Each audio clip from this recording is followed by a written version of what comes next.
Watu walipigania dini hii kwa mali, kwa nafsi zao, kwa hali na mali. Watu walikufa fi sabilillah. Tazameni masahaba walivyokufa kwa sababu ya dini ya Allah tabarak wa taala.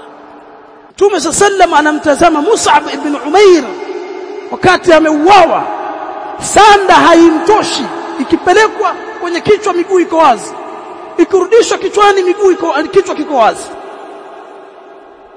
Mwisho alifanywaje? Nani nakumbuka hadithi? Sanda ikapelekwa kichwani, miguu ikafunikwa na nini? Majani. Mtume anasema namjua kijana huyu, kijana ambao wazazi wake walikuwa ni matajiri.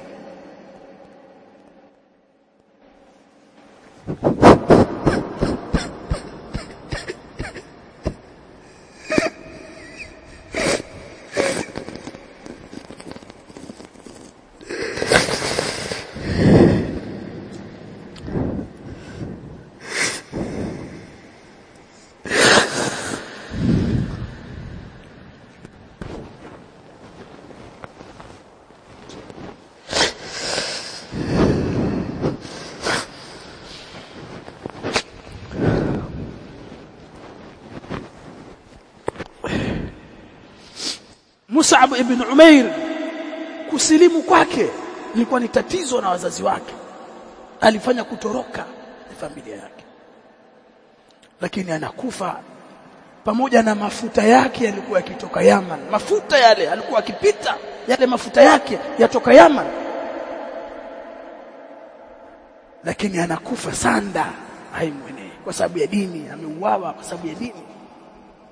Hawa ndio watu waliopigania dini ya Allah. Leo tumekaa wachukua mashafu unasoma, watu ulihifadhi Qur'an.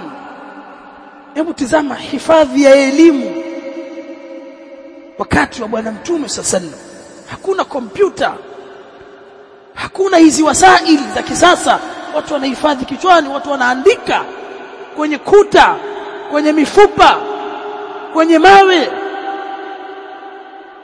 Qur'ani ikakusanywa ikapitia marahil mpaka leo wewe unakuja yaumul Jumaa unavuta msahafu pale, pia ule msahafu pia umewekwa pale bure, pia sadaka usome, pia huwezi kusoma Qur'an. Kuna mtu hawezi kusoma Qur'an.